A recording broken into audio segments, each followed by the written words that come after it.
Good morning. Welcome to the Department of Microbiology. This is Dr. Rajaram. Today's class is continuation of mycology, opportunistic fungal infections. So, what are opportunistic fungal infections? As the name says, opportunistic fungal disease is a process that is caused by some non-pathogenic fungi in a host whose immunological defense mechanism has been impaired either because of some exogenous causes like use of drugs for steroids, immunosuppressive drugs, or disease modifying drugs, or something like that, or exogenous infections, or it could be because of endogenous causes like immunodeficiency diseases, malignancies, or diabetes mellitus, lymphomas, leukemias.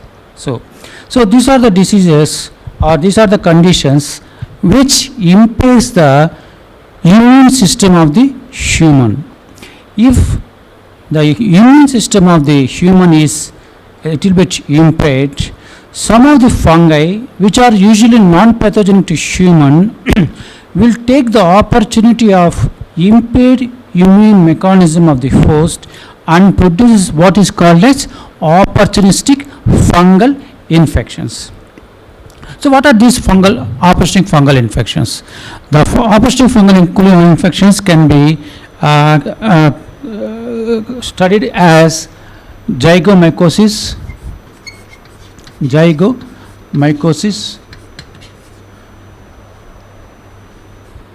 aspergillosis,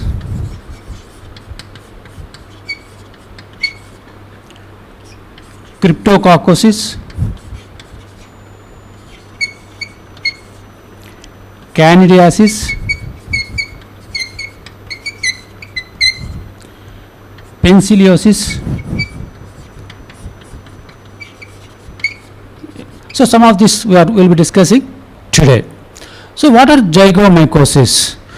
Zygomycosis it is an umbrella term wherein a group of fungi called as molds will produces infection in human in the appropriate immunological derailment conditions, or say zygomycosis is an umbrella like term wherein molds will produce infections in immunocompromised individuals.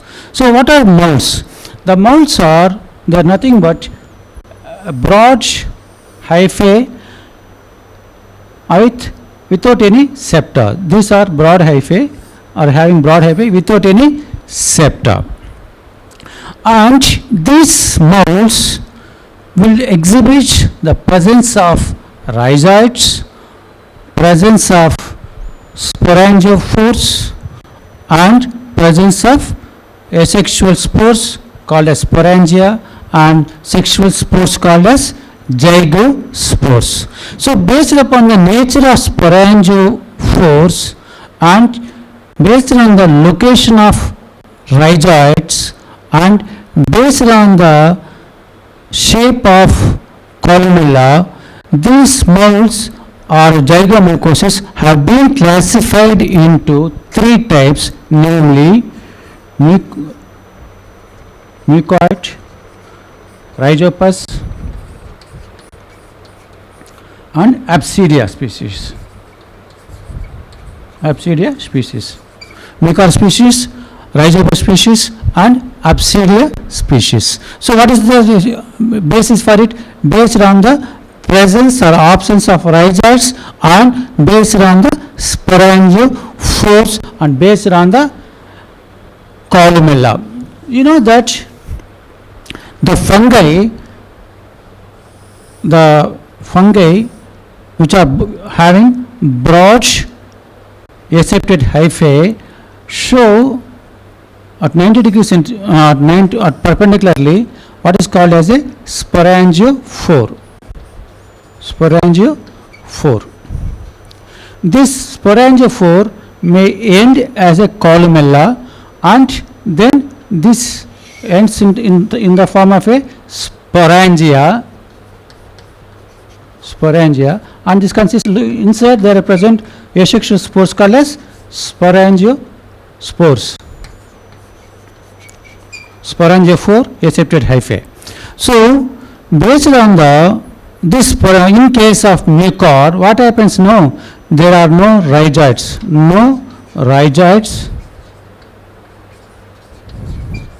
and there is no columella. So what happens now here? In case of mucor, the sporangiophore is branched, and it exhibits sporangia containing the spores, asexual spores called as sporangia. So here it is an aseptate, no rhizoids, the sporangiophore is branched and exhibits sporangia with sporangiospores, and there is no columella. That is called as mucor species. In case of Rhizopus, what happens now? Just opposite to the sporangia, there present rhizoids. And this sporangiophore ends as a oval columella. And then it exhibits what is called as sporangia containing sporangiospores. This is about the Rhizopus. So next comes to the Apsidia species. Here what happens now? There is sporangiophore,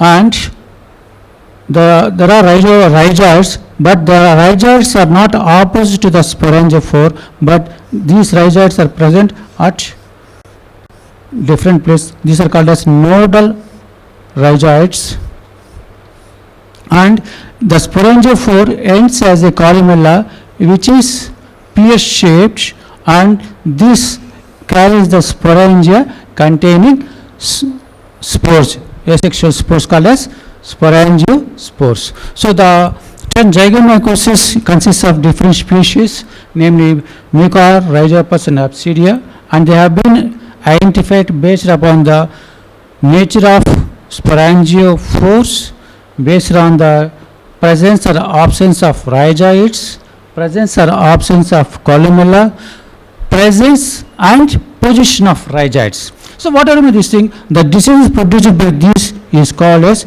zygomycosis. The disease produced by them is called as zygomycosis.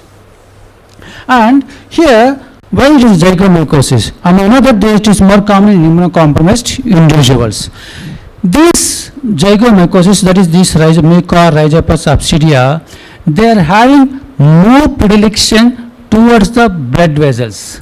So whenever such if it causes infection in immunocompromised individuals, this Rhizopus or this species, because of its affinity towards the blood vessels, causes angioinvasion. Once angioinvasion occurs, it may produce thrombosis, infarction, ischemia and necrosis of the corresponding blood supply part.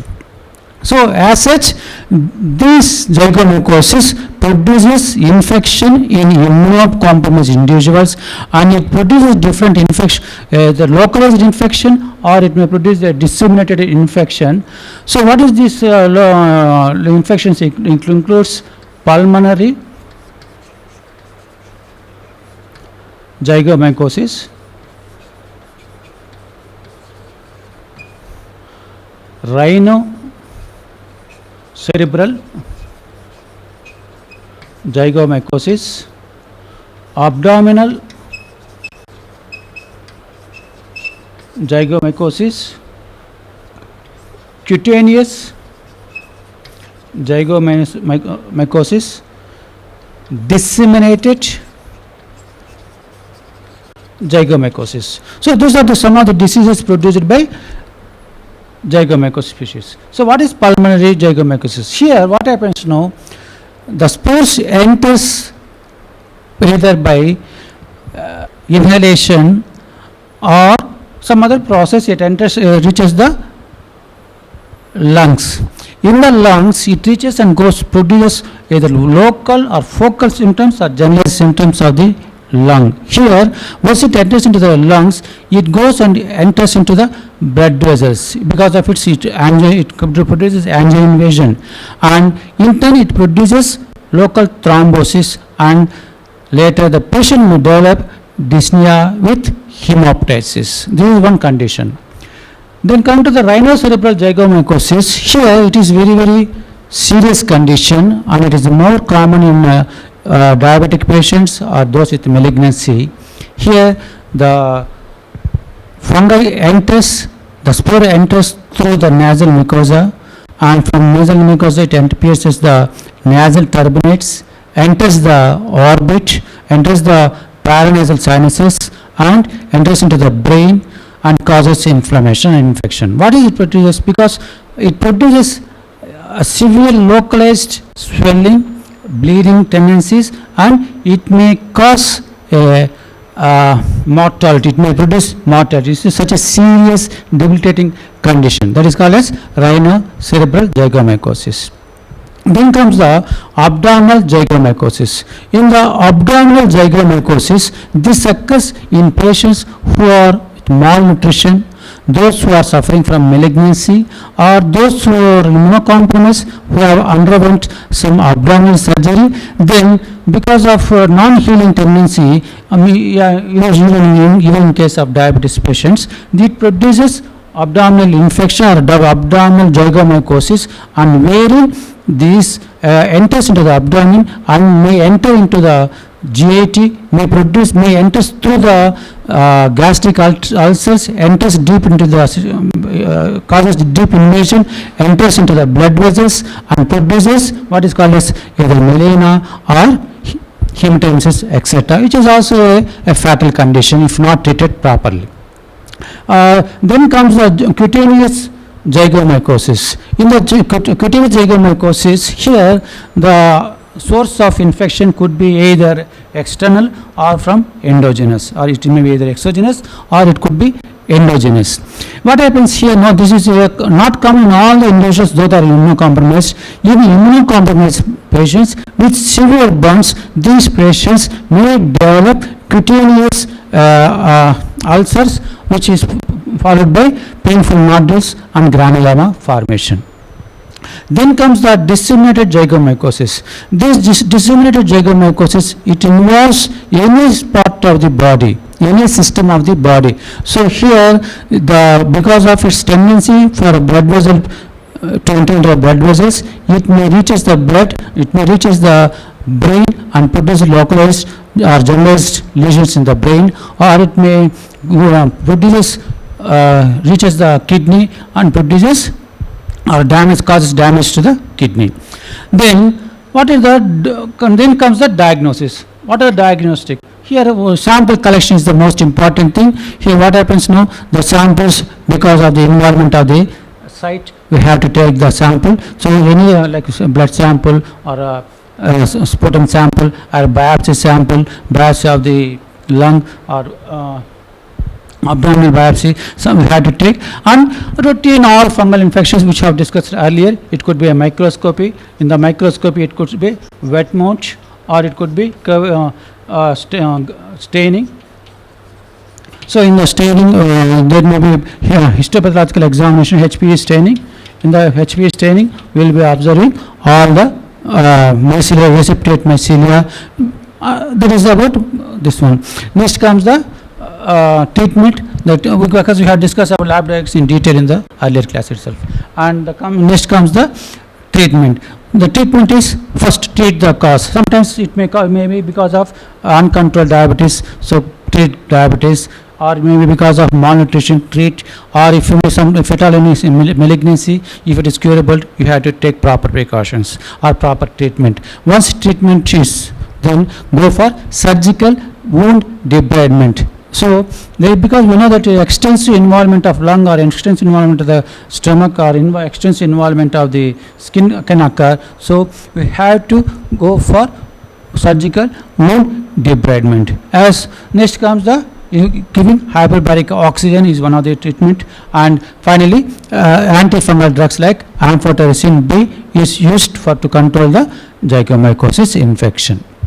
This is about one of the opportunistic fungal infection which completes zygomycosis. What's a opportunistic fungal infection? Is a process that is caused by a non-pathogenic fungi in a host whose immunological system has been damaged because of either exogenous or endogenous causes. One such infection is because of zygomycosis. These are the fungi which are aseptate in nature, and this term includes certain three fungi, namely Mucor, Rhizopus and Absidia. These can be differentiated by the presence or absence of rhizoids, or by the presence or shape of columella, or the position of rhizoids. So next comes the aspergillosis. There are more than aspergillosis. There are more than 150 species of or 100 species of aspergilli in the environment. These aspergilla are present in the soil and on decaying matter, and the spores are extensively present in the environment. Out of so many aspergilli, there are only a few like Aspergillus flavus, Aspergillus fumigatus, Aspergillus niger, which causes infection in human. So what are this morphological appearance of these important aspergilli? Namely Aspergillus flavus, Aspergillus fumigatus, Aspergillus niger. These are the important species that causes human infection if the immune system of the body is damaged. So what is the morphological appearance of these aspergillus? These are hyphae with septae are present always. Septate hyphae is present, and they produce at acute angles branching, and the branching is called as a conidiophore, and this conidiophore ends as a vesicle, and over the vesicle there present sterigmata,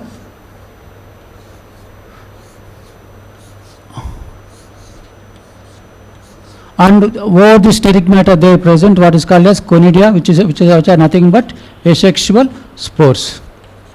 Now our aim is how to differentiate this. This is the basic structure of any aspergillus, septate hyphae with branching, which is showing conidiophore. This conidiophore is having a vesicle, ends as a vesicle, and over the vesicle there present sterigmata. This over the sterigmata there present asexual spores called as conidia. So in case of Aspergillus flavus, the morphological generalized morphological appearance is this appears as a greenish in color, and reverse of the test tube it produces a brown color.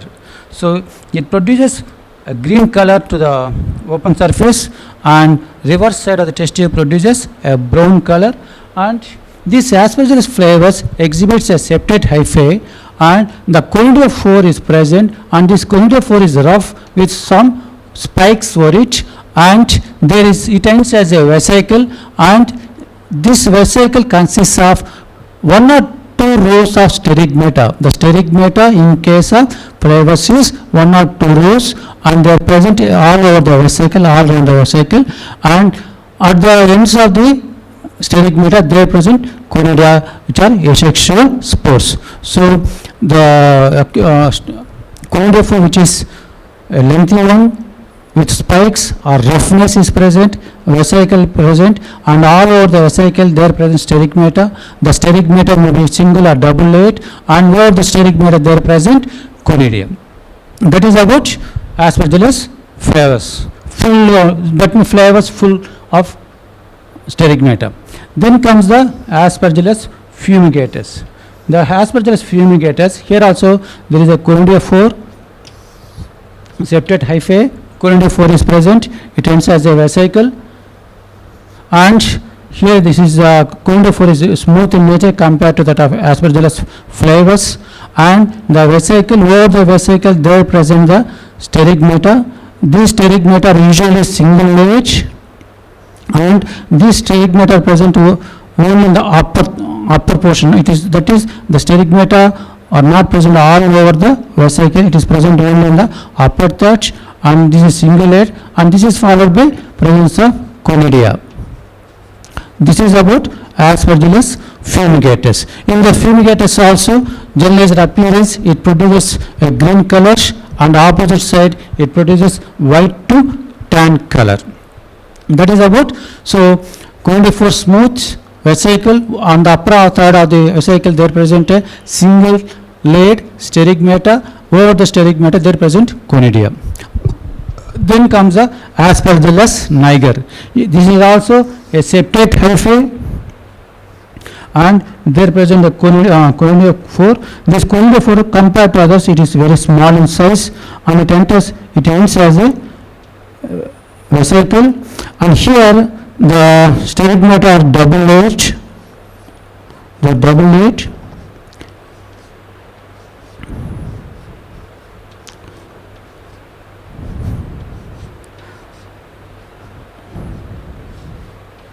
And over this double layer there present the conidia, and here the conidia and all will give us a total radiating appearance. It is total complete fullness, even at the bottom also it gives a total, though it is small coryndia 4, double layered sterigmata, conidia, radiating appearance. Coryndia 4 is small in size. Here coryndia 4 is rough, a lengthier one, and though it is sterigmata may be single or double layer, it is full, and is conidia present. Here coryndia 4 is smooth, only upper third of the vesicle is with a single sterigmata, this thing.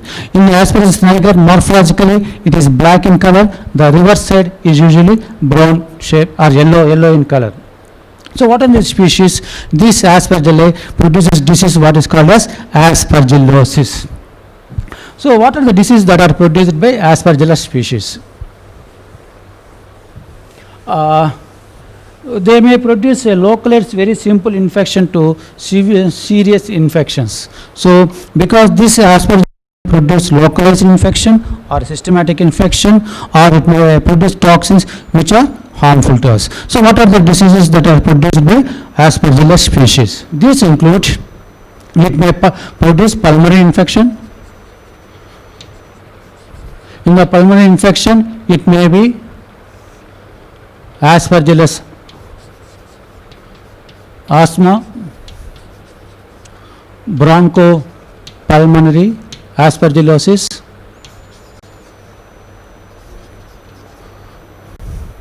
colonizing aspergillosis,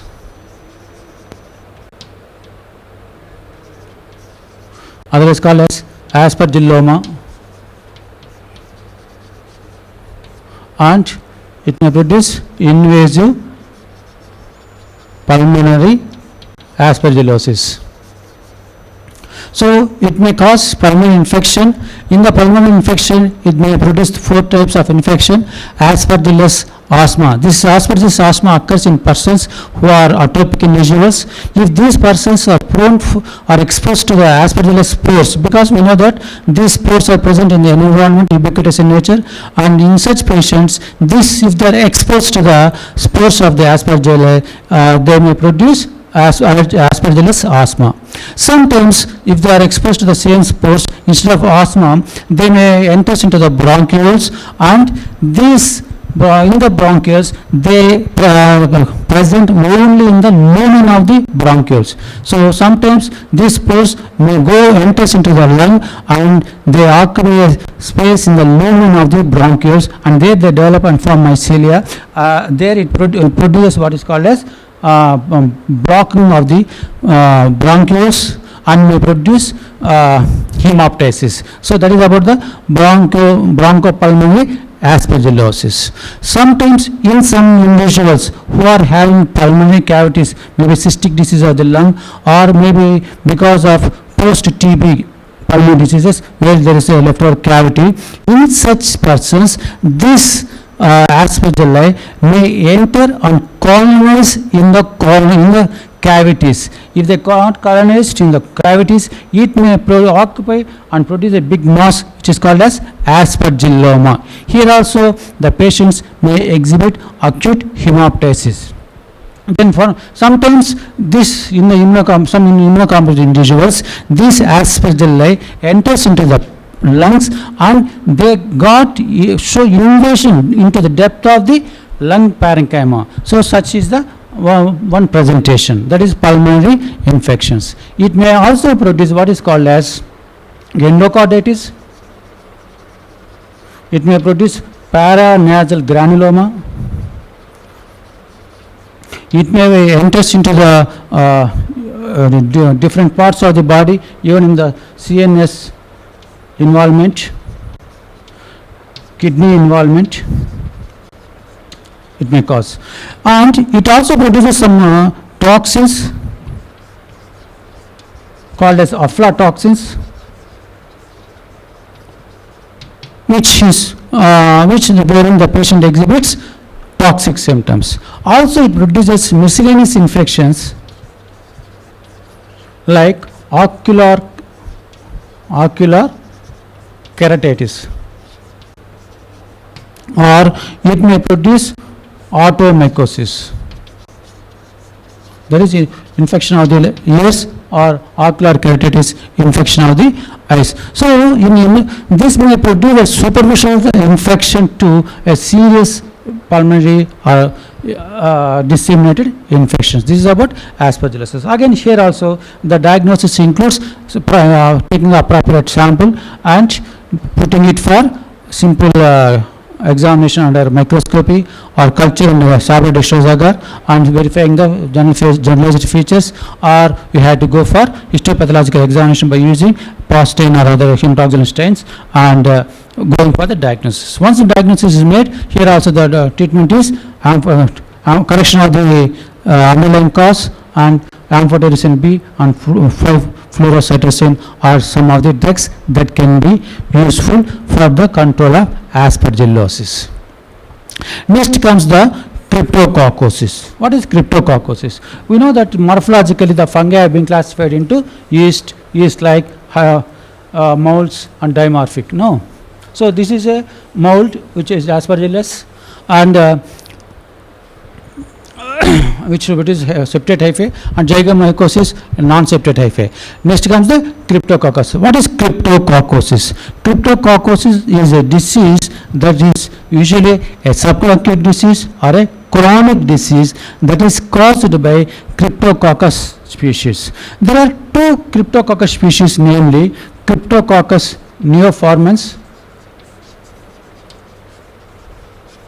and Cryptococcus gattii. So what is Cryptococcus neoformans and Cryptococcus gattii? This, whether it is a Cryptococcus neoformans or Cryptococcus gattii, these are yeasts. That is, these are characterized by a oval or spherical structure, spherical budding structure, and these are over which they present a polysaccharide capsule. Over which there is a polysaccharide capsule, and this polysaccharide capsule, in case of Cryptococcus or neoformans, there are serologically 4 types of antigens are present, called as A, B, C, D antigens are present over the capsule. That is, serologically there are 4 types of capsular polysaccharides. So what are they? So it is a yeast with a budding cell, and it is exhibits a capsule. This is the morphology. Species, there are 2 species, namely Cryptococcus neoformans and Cryptococcus gattii. So what is these two can be differentiated by molecular techniques, molecular methods only. They can be diagnosed, and then some biochemical tests, because Cryptococcus neoformans hydrolyzes the urea, but not by other Cryptococci. More so, this Cryptococcus neoformans is worldwide in distribution, and it is more in immunocompromised individuals. It is more common in immunocompromised individuals. Whereas Cryptococcus gattii, it is more common in Australia and Brazil. That is worldwide. It is localized. This is endemic in certain areas only. This is more common in normal. That is, it is nowhere related to the immunocompromised status. So, Cryptococcus is a disease produced by Cryptococcus neoformans. This Cryptococcus neoformans produce a disease called as Cryptococcus, which is worldwide in distribution and more so in immunocompromised individuals. Cryptococcus gattii also produces infections like cryptococcosis, which is more common in Australia and Brazil, and here the immune status of the individual is usually normal. What are this thing? It produces, what are the diseases produced by Cryptococcus? This Cryptococcus produces different types of diseases, namely, it may cause pulmonary cryptococcosis, CNS central nervous system cryptococcosis, cutaneous cryptococcosis, osseous cryptococcosis, disseminated cryptococcosis. So these are the different types of diseases produced by Cryptococcus. So what is a pulmonary cryptococcus? So once you know that this is more worldwide in distribution, these cryptococcal spores, that is, these are present in the budding yeast, and spores are present in the pigeon droppings. So so it is more common in certain countries where pigeons are more, and so these pigeons are usually not affected by cryptococci because of their high temperature, body temperature. But it produces infection in human. In the human, it produces pulmonary cryptococcosis, CNS cryptococcosis, cutaneous cryptococcosis, it is osseous cryptococcosis, and disseminated cryptococcosis. What is pulmonary? Usually, this pulmonary primary cryptococcus usually is asymptomatic or with only mild symptoms, and it usually patient usually recovers. However, in certain individuals whose immune system is damaged, it may produce a local focal infiltration or generalized infiltration and produces its symptoms. Sometimes you have to differentiate it pulmonary symptoms with malignancy, or you have to differentiate the pulmonary symptoms or pulmonary signs with that of Aspergillosis. Differentiation is very, very important. We know that it is produced, serological differentiation is very easy because it produces capsular antigens. Serologically, we can find out the capsular antigens by serological methods, or by doing latest aggregation methods, or even by doing some culture. In this culture, this Cryptococcus can be cultured in okay, we'll discuss about in lab diagnosis. Then it also causes infection in the CNS. It causes either meningoencephalitis or total brain infarction. It may involvement. CNS is because of blood invasion. This cryptococci may enters into the immunocompromised individuals only. It may produce focal granulomatous lesions in the brain, or it may produce meningoencephalitis, which is also a fatal condition usually. Majority of the HIV patients or AIDS patients die because of cryptococcal meningoencephalitis.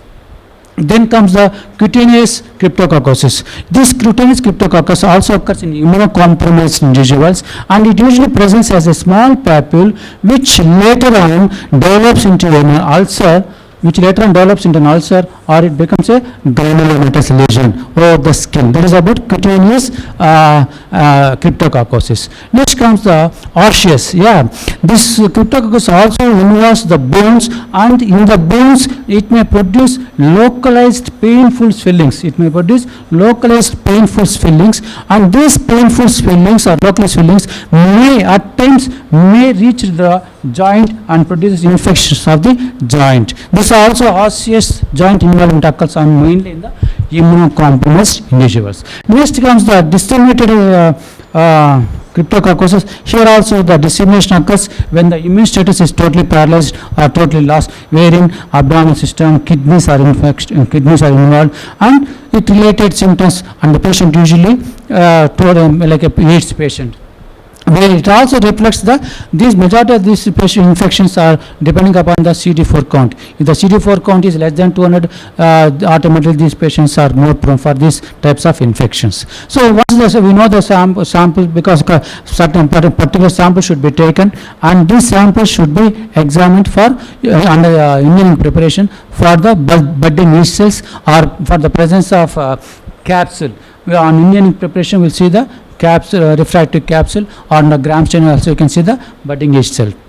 Apart from that, we can see the sample can be grown in the Sabrodestos SDA Sabrodestos agar. Here the specialty is if you are suspecting Cryptococcus, this Sabrodestos agar should not be having actinidiol, because we know that this Sabrodestos agar with pH 5.4 will be having actinidiol, which inhibits the contaminant fungi, other fungi, and also antibiotics. So this actinidiol, it also inhibits the growth of the Cryptococci. We should not be having this thing. And if it is grown on the Cryptococcus, if grown, it produces what is called as creamy mucoid colonies. White creamy mucoid colonies always goes in favor of Cryptococcus.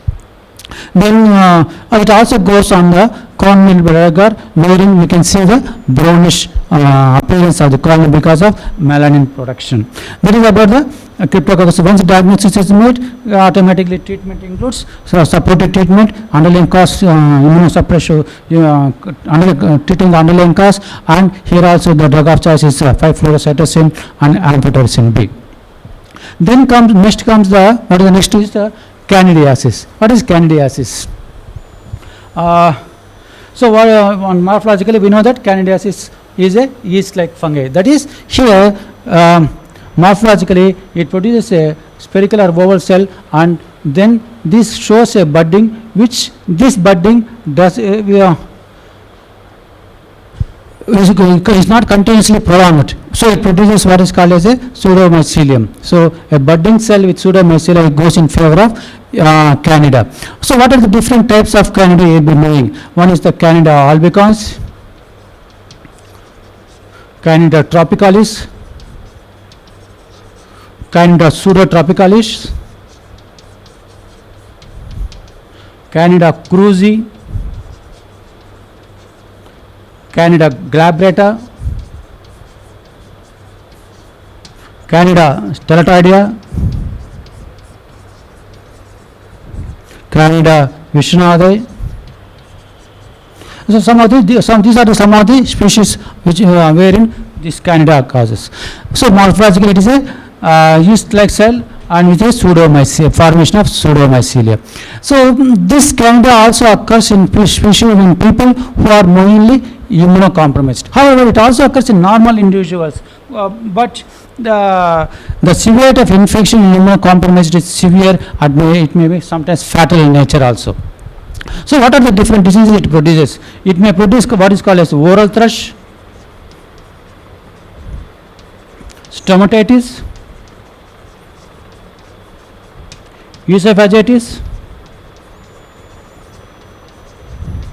gastritis,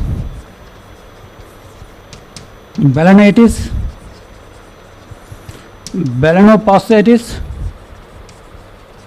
So apart from that, it may produce what is called as urinary tract infections, severe urinary tract UTI, involvement of kidney and bladder and all other things. It may produce meningitis, endocarditis.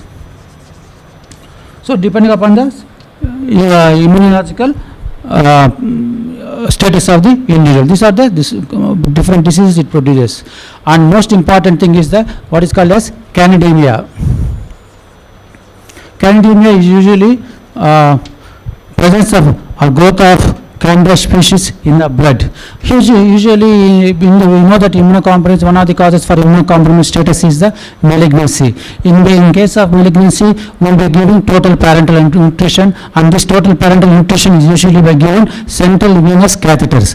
So where central venous catheter, if it is more than 48 hours, because getting veins is difficult, they usually keep the central venous catheters for more than 7 days. So any central venous catheter, if it is more than 48 hours, we have to check is there any oozing. because this candida usually present. It could be as a exogenous origin or endogenous origin. In case of diabetes, it is endogenous origin usually, but it also present over the skin as a normal contaminant. So if you are putting a central venous catheter, and if it is more than 48 hours, there is every chance for the contamination of the catheter either with some colitis bacteria or maybe because of candida. Once candida occurs into the enters into the is isolated in the blood, the immediate step should be we have to withdraw the central venous catheter. That is very important, or else the patient is usually die, such as the severity of candidemia.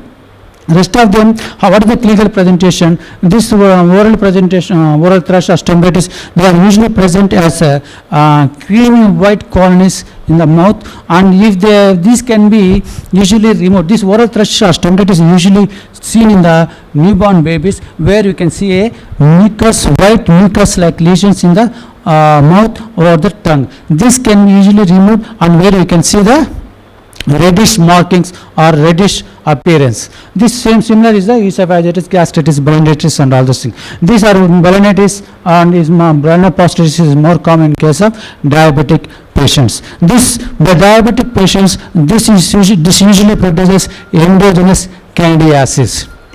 Then most importantly, lab diagnosis, one and the same. Take the sample and do under microscopy, and you can see this budding yeast cell with pseudomycete is always in dose of candida, which is an indication for tissue invasion. Apart from that, we can see the growth on the Sabret dextrosagar. In the Sabret dextrosagar, it produces a creamy white colony, which is a non-mucoid in nature. By that, we can differentiate it from the growth of the cryptococcosis. Apart from that, we can go for cell wall Mannan, serological test wherein scandal cell wall Mannan and can be diagnosed. Other serological tests for the candidal antigen, serological candidal antibody can also be used. This is about the diagnosis of candidiasis. Once diagnosis is used, the treatment. The treatment includes localized treatment, because oral thrush, which is stomatitis, which are usually very common in normal in children also. So after local application of clotrimazole usually clears, and if it is not, you can go for glycophyrin, or in severe immunocompromised status, sometimes it is very fatal condition unless it is treated with drugs like amphotericin B or 5-fluorouracil. That is about 5-fluorocytosine, sorry. This is about the candidiasis. Next comes the penicilliosis. So this is a just to know yeast like, and penicilliosis. This is a as well as aseptate hyphae, mold, septate hyphae, and penicilliosis is a dimorphic. It is a dimorphic. There are more than 150 species of penicilliosis in the nature, and majority among them, the most important one is the Penicillium marnefi.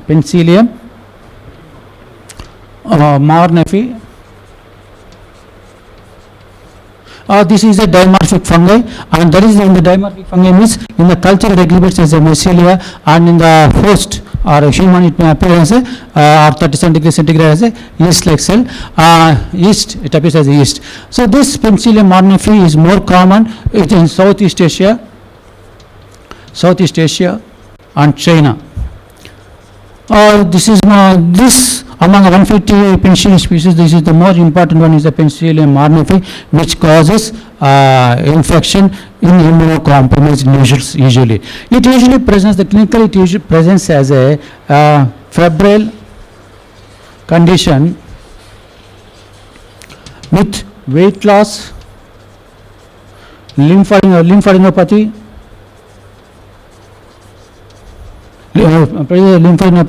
and typical molluscum contagiosum, like lesions over the skin. So presence of molluscum contagiosum lesions, type of lesions over the skin with unknown pyrexia in Southeast Asia or China, we had to go in terms of Penicillium marnefi, and we had to analyze his immunological status. Penicillium means lum is equal to brush. So here this is a dimorphic fungi, and it exhibits branching, and the branching they are present conidiophores. These conidiophores are very small in size. These conidiophores are very small in size and also exhibit branching.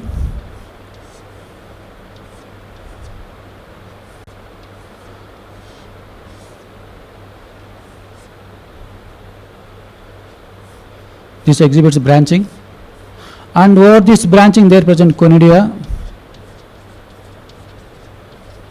and this conidia gives what is called as a, this gives a what is an appearance called as a brush like appearance because of short conidiophores, and because of this it is called as Penicillium, and the most important species is the Penicillium mononorphae, and it is a dimorphic fungus. Again here also the diagnosis by taking biopsy of the bone marrow, lymph nodes, and examining under microscope for histopathological examination, where you can see, or by culture you can see the mycelia directly, you can see the yeast like cells. Again treatment, usually amphotericin B is the treatment drug of choice. These are the opportunistic fungal infections, which includes zygomycosis, aspergillosis, cryptococcosis, candidiosis, penicilliosis. Thank you.